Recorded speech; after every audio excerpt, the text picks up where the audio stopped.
Bonjour, je m'appelle Gilles Payet, je suis sophrologue et je vais vous donner les éléments principaux de deux conférences que j'ai données récemment. Une première conférence sur comment favoriser sa concentration lors des phases d'apprentissage à la maison et à l'école, et une deuxième conférence sur comment favoriser un sommeil de qualité. Je suis Gilles Payet, je suis papa de 3 grands-enfants, j'habite Saint-Maur-des-Fossés dans le Val-de-Marne depuis 25 ans. Je suis formateur et coach en prise de parole en public sur 50% de mon temps. Je forme chaque année à peu près 250 managers, le plus souvent dans des grandes entreprises, à la prise de parole en public et à la conception-rédaction et à l'animation de présentations percutantes. Je suis également le reste du temps, c'est-à-dire 50% de mon temps, sophrologue. J'ai été formé à l'Institut de formation à la sophrologie et j'exerce mon métier de sophrologue uniquement à destination des jeunes en situation d'apprentissage, que ce soit au collège, au lycée, en classe préparatoire, dans les études supérieures. Les sujets que j'aborde le plus souvent sont les sujets du stress, de l'estime de soi et de l'aisance à l'oral. Attaché à l'aisance à l'oral, il y a souvent le sujet des émotions, comment mettre à distance ses émotions pour exprimer le meilleur de nous-mêmes. J'aborde également les sujets de la concentration, de la procrastination, de la confiance en soi, du sommeil, de la gestion de l'énergie, du sujet principal qui est de mobiliser ses ressources le jour de l'examen ou du concours. Et puis justement, pour des concours exigeants ou des examens exigeants, je mets en place des protocoles de préparation mentale spécifiques pour ces concours et ces examens. Je suis également éditeur et animateur du site sophroschool.fr. Vous retrouverez sur ce site plein de ressources pour donner le meilleur de vous-même à l'école avec des exercices à faire par vous-même ou par vos enfants, des supports de conférences à télécharger, des articles, des vidéos, bref, plein de ressources pour faire en sorte que votre scolarité et les examens et les concours que vous passiez, vous soyez armés et au meilleur de votre forme. La première conférence donc concerne le sujet de la concentration, comment favoriser sa concentration lors des phases d'apprentissage à la maison et à l'école. La concentration, on peut se poser la question de ce qu'est la concentration, ce qui est un petit peu mouvant, mais c'est finalement la concentration, notre capacité à mobiliser nos ressources pendant un temps donné. Que sont nos ressources ? Nos ressources sont des facultés intellectuelles, cognitives, comme comprendre, synthétiser, calculer, imaginer, visualiser, écouter, trier l'information. Et c'est intéressant de nous poser la question de savoir quels sont les facteurs qui influencent la concentration. On peut raisonnablement penser que plus le travail est long et plus ça va être difficile de nous concentrer. Pareil, si le travail est complexe, on pourrait être en situation d'être en difficulté à nous concentrer.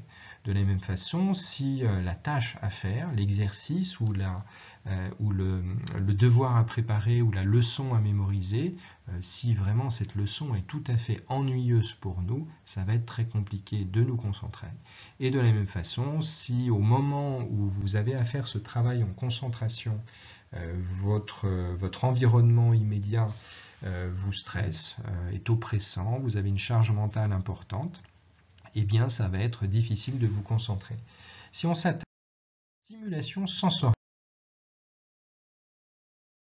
notamment à la maison, comme l'environnement de travail de la chambre, les smartphones, les tablettes, les bruits, l'ordinateur et la gestion de la navigation sur Internet, le fait de travailler ou pas en musique, ou bien le fait d'avoir juste à côté de vous, au moment où vous travaillez ce genre d'individu, comme un chat qui fait le clown et qui tombe dans sa boîte, peut-être même il le fait exprès pour vous déconcentrer, ou bien un autre chat qui vient vous demander de jouer ou qui vient vous demander des croquettes. Alors sur ce sujet, des animaux qui vous perturbent, la solution elle est très simple. La solution, elle est de dire à Tom, qui vous demande de jouer ou qui vous demande des croquettes, de partir et de lui dire tout simplement « À tout à l'heure, Tom, je bosse ». Du smartphone ou des tablettes en général, la bonne pratique, c'est évidemment que le téléphone ou la tablette soit coupé. Mais en réalité, il faut aller plus loin. Il faut que cet objet de tentation et de déconcentration soit en dehors de votre vue. En préparant cette conférence, j'ai eu la chance de consulter et de visionner une conférence passionnante de Pascal Binquet, qui est docteur en neurosciences et qui est intervenu sur les mécanismes cérébraux, donc au niveau du cerveau, de l'apprentissage.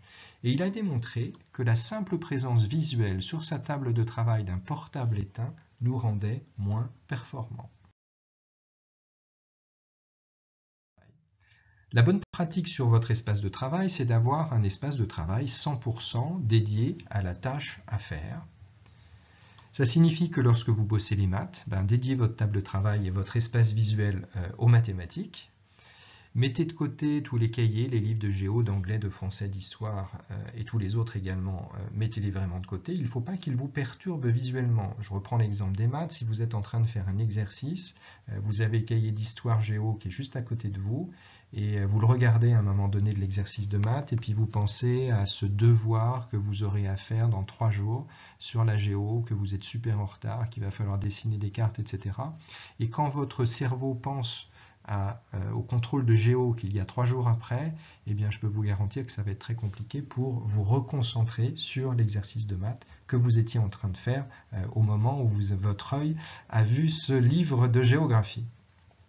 Et puis, bien évidemment, dans votre espace de travail, toilettez un petit peu la chambre, tous les restes de gouttes et l'assiette de votre dîner terminé à 23h10, la canette, le paquet de chips, le paquet de gâteaux éventrés, etc. Tout ça, c'est en dehors de votre champ visuel.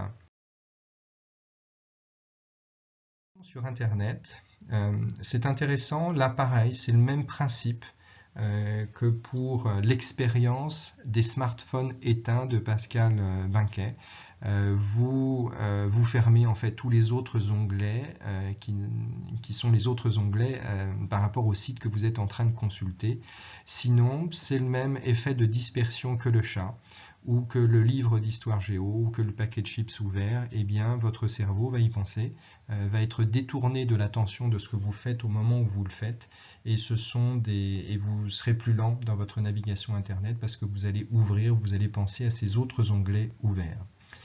Et à chaque fois que votre cerveau est perturbé, quelle qu'en soit la cause, sachez qu'il faut plusieurs secondes, voire plusieurs minutes à votre cerveau pour se reconcentrer sur le sujet initial. Au son à la maison, comme les bruits à l'extérieur de la maison, les bruits qui proviennent de l'appartement voisin, les bruits du frère qui joue en réseau et qui hurle de joie parce que, je ne sais pas, il a eu un résultat extraordinaire au jeu auquel il joue, ou bien la sœur qui parle avec une copine, ou encore les parents qui ont invité des amis et évidemment qui font du bruit, qui rient, qui sont joyeux, etc., ou qui crient, qui pleurent, peu importe, mais ils font du bruit. Eh bien, votre chambre peut ressembler parfois à un open space de bureau et votre priorité absolue, c'est de vous isoler de ces bruits. Plusieurs façons de le faire. Les boules qui bien sûr, les casques insonorisants, sensibiliser l'entourage, expliquer que de telle heure à telle heure, vous avez besoin de calme et de silence. Vous pouvez aussi créer des bulles de concentration, je vous expliquerai comment faire dans quelques minutes. Et puis, vous pouvez aussi choisir de travailler ailleurs. Alors, ailleurs, c'est où? Ça peut être à la bibliothèque, chez un grand-parent, chez une amie, au sous-sol de votre maison. Mais en tout cas, c'est dans un lieu plus calme que celui dans lequel vous êtes précisément actuellement. Aussi sur la musique, est-ce que la musique favorise la concentration ou pas? En réalité, la réponse vous appartient, la réponse est personnelle.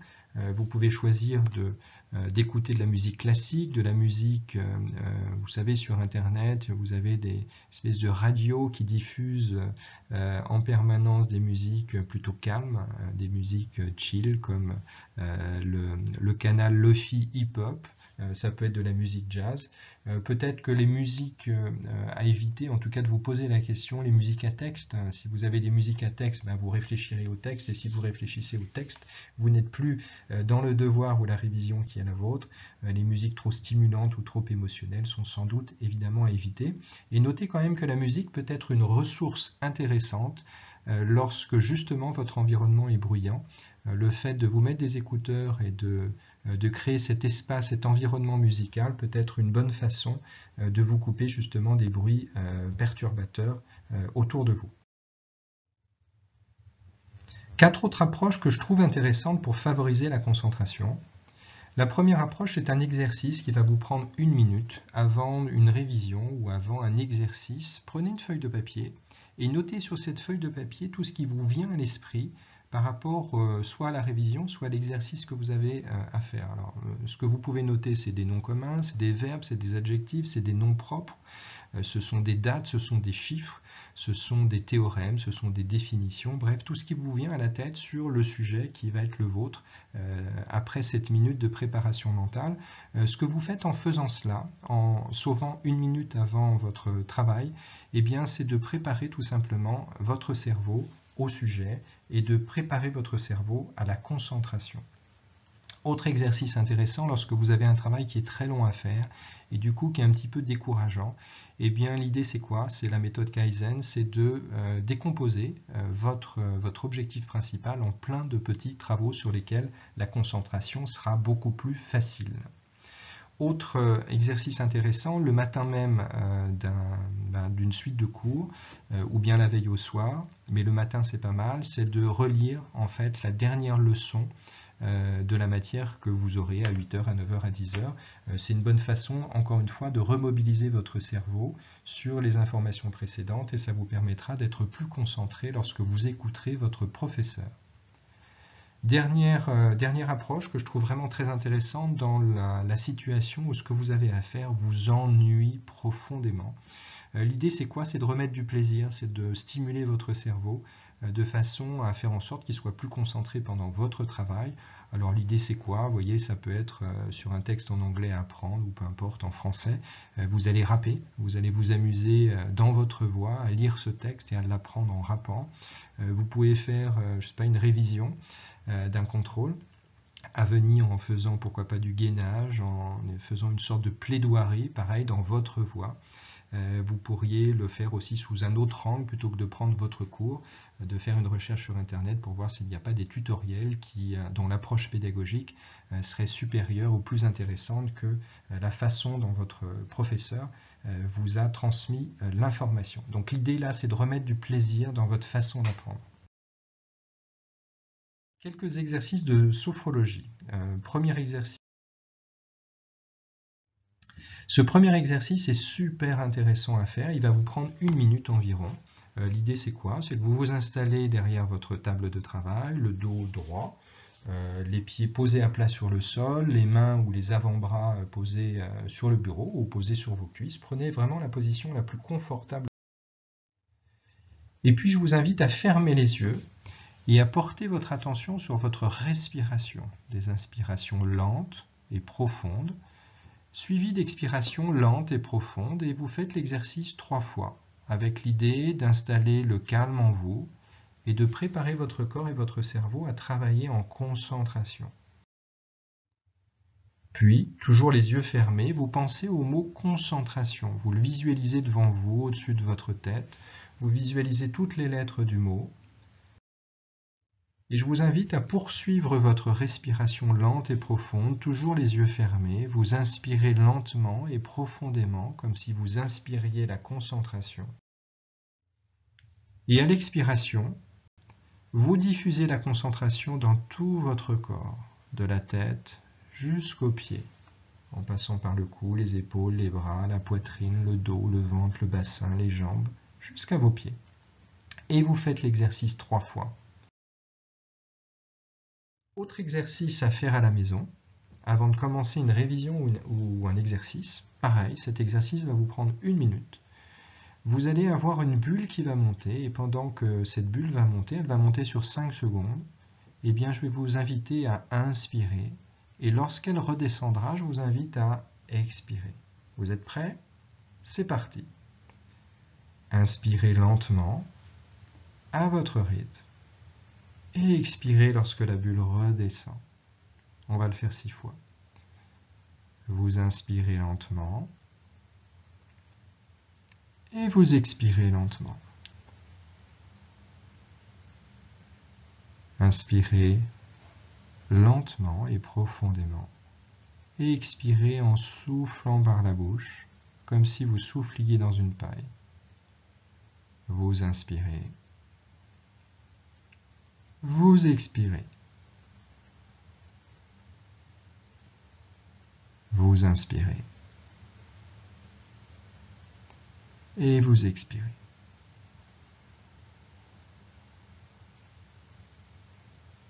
Vous inspirez une dernière fois. Et vous expirez une dernière fois. Voilà.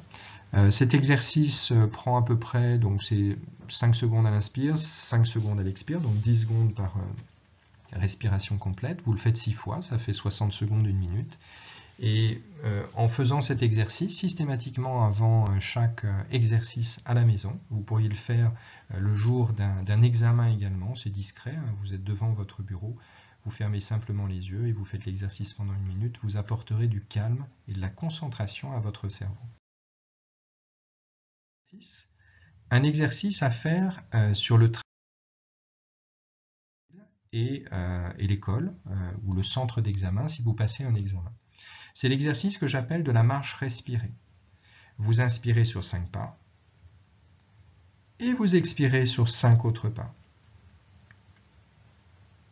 Et ainsi de suite. Vous continuez entre votre trajet, enfin pendant votre trajet, et vous allez, en faisant cela, vous allez créer une sorte de bulle de concentration.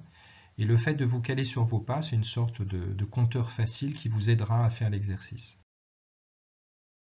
L'exercice, c'est de bloquer votre respiration entre chaque inspiration et chaque expiration. Ça donne donc cela. Vous inspirez sur 5 pas. Vous bloquez votre respiration sur 5 autres pas. Et vous expirez sur 5 pas.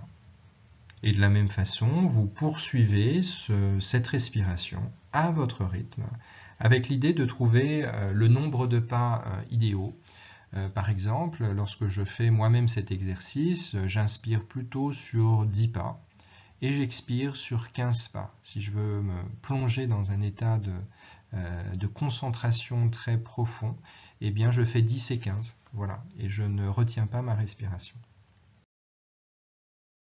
Autre exercice tiré de cette marche respirée, c'est vous pouvez appliquer ce même exercice en montant un escalier, en vous rendant par exemple dans votre salle de cours ou dans votre salle d'examen. Si vous avez un escalier à prendre, prenez-le.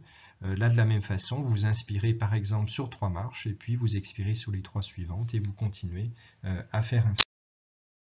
L'intérêt de ces deux exercices, c'est quoi? C'est de créer une sorte de bulle, de moment de concentration, de mettre à distance, du coup, quand vous faites l'exercice, vous mettez à distance les idées parasites, les pensées négatives, et puis, du point de vue physiologique, vous oxygénez votre cerveau et votre corps.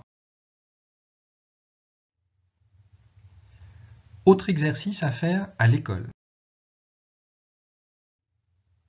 Je vous propose 3 exercices. L'exercice de la marche de concentration, l'exercice donc en vous rendant dans la classe, l'exercice d'ancrage, une fois que vous êtes devant votre bureau, et puis un 3e exercice à faire pendant le cours, qui est l'exercice de la bulle d'attention. Premier exercice, la marche de concentration en vous rendant dans la classe, par exemple entre la cour de récré et puis la classe. Je vous invite à marcher en prenant conscience de tout ce que vous allez pouvoir percevoir, notamment sur les zones de contact de vos pieds avec le sol. Prenez conscience de vos talons, de votre voûte plantaire, de chaque orteil. Prenez conscience de la pression sur chaque zone, de la température, pourquoi pas. Est-ce que vous ressentez du froid, du chaud? Est-ce que vous ressentez des choses dures, des choses molles? Est-ce que vous ressentez une petite douleur ou au contraire une détente? Essayez d'identifier les zones en contact et celles qui ne le sont pas, et comparez vos sensations, par exemple, d'un pied à l'autre. L'objectif de cet exercice, c'est simplement de créer un état interne d'attention et de calme propice à l'écoute et à la concentration. Quelques pas, quelques secondes suffisent pour créer cet état favorable. Si vous le faites ne serait-ce que pendant 15 secondes, 20 secondes, ça suffit. Vous voyez, c'est une dizaine de pas, ça peut suffire à créer cet état de calme et de concentration. Autre exercice intéressant, un exercice d'ancrage devant votre bureau. L'ancrage consiste à associer à un objet ou bien à un geste, à une posture corporelle, un état intérieur positif. Ici, le fait de me concentrer. Vous pourriez décider d'associer la concentration à la trousse qui est posée sur la table. Vous pourriez aussi associer la concentration à un petit caillou que vous auriez posé sur la table ou glissé dans votre trousse ou encore simplement que vous auriez mis dans votre poche. Vous pouvez aussi associer la concentration à une posture corporelle que vous avez définie à l'avance, comme le fait de prendre conscience, d'avoir les pieds posés à plat sur le sol et vous vous dites, en prenant conscience, quand vous avez les pieds posés à plat sur le sol, ça correspond à un état de concentration. De la même façon, vous pourriez ancrer cet état avec la conscience que votre main gauche est posée à plat sur la table, ou bien d'avoir une main posée sur l'autre. Ça peut être votre geste déclencheur pour faire en sorte que votre cerveau se positionne dans un état favorisant la concentration. L'ancrage, son objectif, c'est le même que précédemment pour la marche de concentration, c'est de créer un état interne d'attention et de calme propice à l'écoute et à la concentration. Dernier exercice que je suis en train de développer en ce moment avec tout un ensemble de situations, de jeunes enfants, d'adolescents et de jeunes adultes, c'est la bulle d'attention. L'idée c'est quoi? C'est que vous êtes à votre table de travail et vous allez dessiner une sorte de bulle de concentration, une bulle d'attention qui va englober le professeur ou en tout cas l'orateur, celui qui parle, avec vous-même. À l'échelle d'une classe entière, vous avez ce principe pour cette jeune fille, et puis vous avez la possibilité aussi, quel que soit votre emplacement, de créer cette bulle de concentration avec l'idée que dans cette bulle, rien ne peut vous arriver, vous êtes à 100% dédié à l'écoute de celui qui parle. De la même façon, si un camarade ou une camarade parle, vous pouvez créer une deuxième bulle pour être attentif à ce que cette camarade dit. Vous enlevez cette bulle, quand le professeur a terminé, vous enlevez cette bulle, et puis vous pouvez même, lorsque vous êtes dans une situation d'examen ou de devoir sur table, créer mentalement une bulle autour de vous, avec l'idée que dans cette bulle, vous êtes 100% en attention, 100% en concentration sur le travail que vous êtes en train de faire. Les 7 exercices de sophrologie que je vous ai montrés, donc à la maison la diffusion corporelle de la concentration, l'exercice de la bulle qui monte et qui descend qui s'appelle aussi cohérence cardiaque, sur le trajet la marche respirée ou dans les escaliers également, et à l'école, dans votre classe, l'ancrage, la marche d'attention et la bulle d'attention. Voilà pour cette première conférence. Je vous propose d'aborder le deuxième sujet qui concerne le sommeil, comment favoriser un sommeil de qualité. Avec toujours pareil la question de savoir ou de se remémorer ce qu'est le sommeil.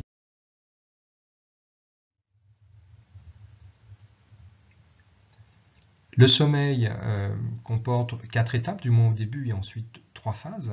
La première étape, c'est l'endormissement. C'est la transition entre l'éveil, au moment où vous vous couchez, et puis le sommeil. Donc cette phase d'endormissement, évidemment, est plus ou moins longue. Et ensuite, vous avez 3 phases de sommeil. La première phase est une phase de sommeil léger, pendant lequel un simple bruit, un miaulement de chat, un froissement de feuilles, pourquoi pas, peut vous réveiller.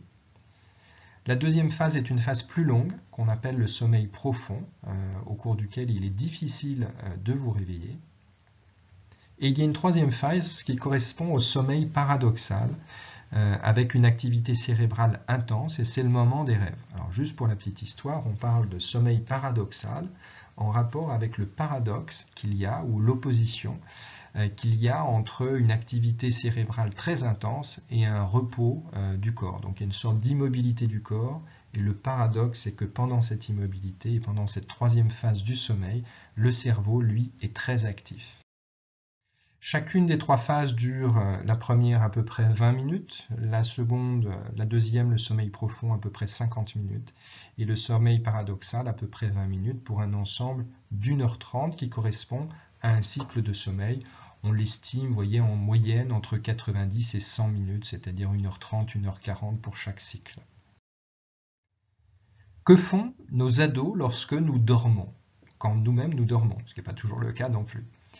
La grande majorité des ados dort, mais si on prend les résultats de l'étude du réseau Morphée, alors c'est une étude qui date de 2015, commence à dater un petit peu, je crois que les chiffres sont plutôt en hausse, mais d'après cette étude en 2015, plus d'un tiers de nos adolescents passaient plus d'une heure sur des consoles, sur des tablettes ou un ordinateur après le dîner. J'ai vu récemment que ce chiffre était passé à 52%, donc plus d'un ado sur deux passe plus d'une heure après le dîner, donc 14,7%, plus de 2 heures. Les connexions nocturnes, c'est-à-dire quand il fait nuit, quand on est censé dormir, 15% envoient des SMS en cours de nuit, 11% se connectent sur les réseaux sociaux et 6%, et ce chiffre est plutôt en hausse encore une fois, se réveillent, oui, pour jouer sur Internet. Autre info chiffrée, 74% des ados profitent d'un éveil spontané pendant la nuit pour ces activités liées aux écrans. 10,6% programment un réveil même en cours de nuit. Et l'agenda de la nuit, 21,6% organise dès le coucher les activités connectées de la nuit. La fatigue des jeunes, quand on les interroge, 12% n'ont pas un sommeil reposant. Pour 10% d'entre eux, ils se déclarent qu'ils ne se sentent pas en forme dans la journée. 23% luttent contre l'envie de dormir ou de s'endormir pendant les cours. Pour 30% d'entre eux, se lever est difficile. Pour 23%, ils se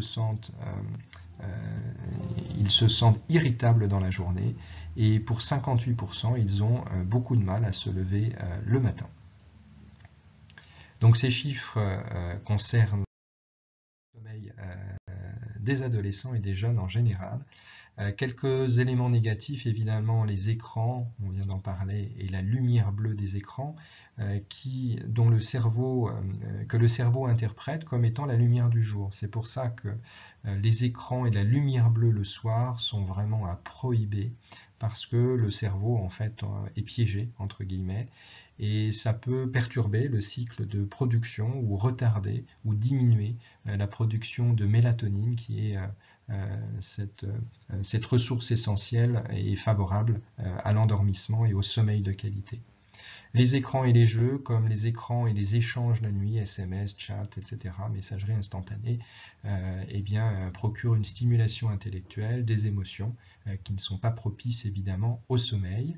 L'activité sportive tardive le soir, le judo de 19h30 à 21h, ne va pas favoriser l'endormissement des jeunes. Pareil, les environnements de stress, de pensées négatives, une alimentation soit avec, je ne sais pas, une boisson énergisante le soir, et de la même façon, une alimentation trop riche en gras va faire en sorte que le cycle digestif va retarder ou va perturber en tout cas la digestion et donc l'endormissement. La charge mentale, un emploi du temps trop dense n'est pas favorable non plus, bien sûr. Le fait d'avoir des couchers non réguliers, un coup à 21h, un coup à 23h, un coup à 22h, ne favorise pas non plus l'endormissement et le sommeil de qualité. De la même façon, si vous faites une sieste trop longue et trop tardive, par exemple une sieste d'1h30, 2h, de 17h à 19h, eh bien, il y a fort à parier que votre nuit en pâtisse. Et puis bien sûr, il y a toutes les autres causes qui ne sont pas des causes entre guillemets comportementales, qui sont des causes physiologiques, nécessitent bien sûr la consultation d'un médecin. Les facteurs positifs à l'endormissement et au sommeil de qualité, c'est presque l'inverse de tous ceux dont je vous ai parlé jusqu'à maintenant. L'activité sportive dans la journée, c'est bien, le matin, l'après-midi, c'est bien. Zéro écran, zéro lumière le soir, c'est la base. Une lecture, un temps calme le soir, plutôt que les écrans. La lecture va apporter à la fois du calme et va être une sorte d'effort intellectuel qui va fatiguer naturellement et va favoriser l'endormissement. La température de la chambre, pas trop élevée, 18-19 degrés, c'est très bien. Alléger les emplois du temps, baisser la charge mentale des jeunes, avoir des horaires de coucher réguliers, dédier la chambre au sommeil et que votre chambre ne soit pas soit un home cinéma, soit une espèce de centre de jeu vidéo, mais que votre chambre et votre lit soient dédiés au sommeil. Et puis, bien sûr, les exercices de sophrologie, on va en voir quelques-uns, sont favorables à un sommeil de qualité. Quelques exercices de sophrologie à la maison. Je vous invite à tester cet exercice dans votre lit, d'inspirer le sommeil à chaque inspiration, avec l'idée, un peu comme la concentration tout à l'heure, vous inspirez avec l'idée en faisant monter le sommeil des pieds jusqu'à la tête, vous inspirez, et à l'expiration, vous diffusez symboliquement, mentalement, le sommeil dans tout votre corps à chaque expiration. Mental et un souffle magique. Donc vous inspirez le sommeil, voyez, par les pieds, les jambes, le buste, la tête, sur 5 secondes. Et à l'expiration, vous diffusez le sommeil dans tout votre corps. Vous inspirez le sommeil des pieds jusqu'à la tête. Et à l'expiration, vous diffusez le sommeil dans tout votre corps, jusqu'aux pieds.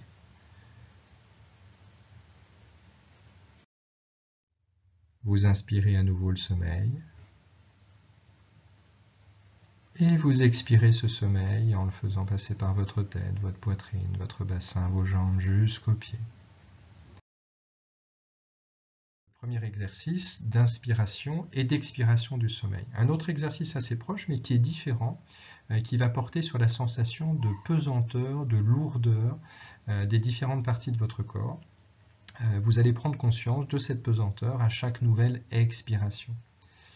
Et vous allez faire un scan corporel. Alors je vous propose en 5 parties, c'est-à-dire d'inspirer, d'expirer en prenant conscience de la lourdeur de votre tête, puis de vos bras, puis de votre buste, puis de vos cuisses, puis de vos jambes. Mais vous pourriez faire cet exercice en étant encore plus précis, détendre et sentir la lourdeur de votre visage, de votre mâchoire, de votre cou, de vos épaules, etc. En étant plus précis dans l'exercice, c'est à vous d'explorer pour voir ce qui est un exercice classique. Je vais vous proposer qu'à chaque inspiration, de prononcer cette phrase, ma tête est lourde. Vous inspirez lentement et à l'expiration, vous pensez ma tête est pesante. Vous inspirez lentement à nouveau et à l'expiration, vous pensez ma tête est tout à fait lourde et pesante. Puis vous poursuivez avec vos bras. Ou à la première expiration, vous pensez mes bras sont lourds. Mes bras sont pesants. Vous inspirez et vous pensez mes bras sont tout à fait lourds et tout à fait pesants. Vous poursuivez avec votre buste en prononçant mentalement mon buste est lourd à l'expiration. Puis à l'expiration suivante, mon buste est pesant. Puis à la suivante, mon buste est tout à fait lourd et pesant. Puis vous descendez jusqu'à vos cuisses en prononçant mentalement cette phrase. À l'expiration, mes cuisses sont lourdes. Mes cuisses sont pesantes à l'expiration suivante. Puis, mes cuisses sont tout à fait lourdes et pesantes. Et vous terminez ce scan corporel en diffusant et en prenant conscience de la lourdeur de vos jambes et de vos pieds. En prenant conscience de la pesanteur, mes jambes et mes pieds sont pesants. Et en terminant par cette phrase, mes jambes et mes pieds sont tout à fait lourds et pesants.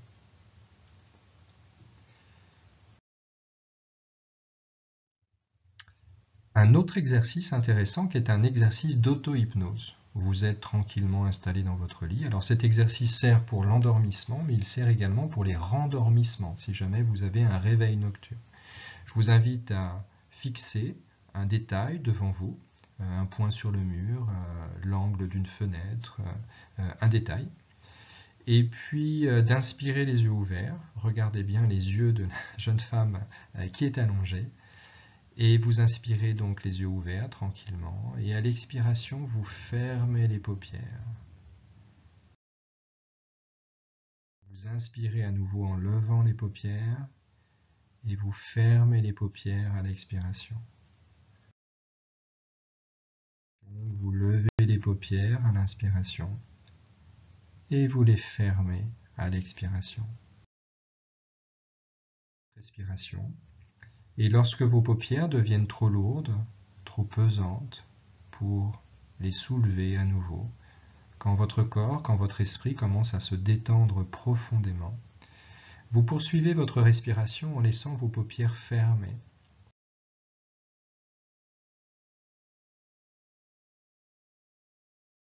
De votre corps. Voici pour la fin de cette deuxième conférence consacrée au sommeil. Si vous avez besoin de détails, besoin de me questionner, besoin de me poser des questions pour vous ou votre enfant, je vous invite à utiliser le site, les ressources du site sophroschool.fr que j'enrichis chaque semaine de nouveaux conseils, de nouveaux articles, de nouvelles vidéos. Voilà, je m'appelle Gilles Payet, quelques éléments personnels sur qui je suis papa de 3 grands-enfants, de jeunes adultes et un ado.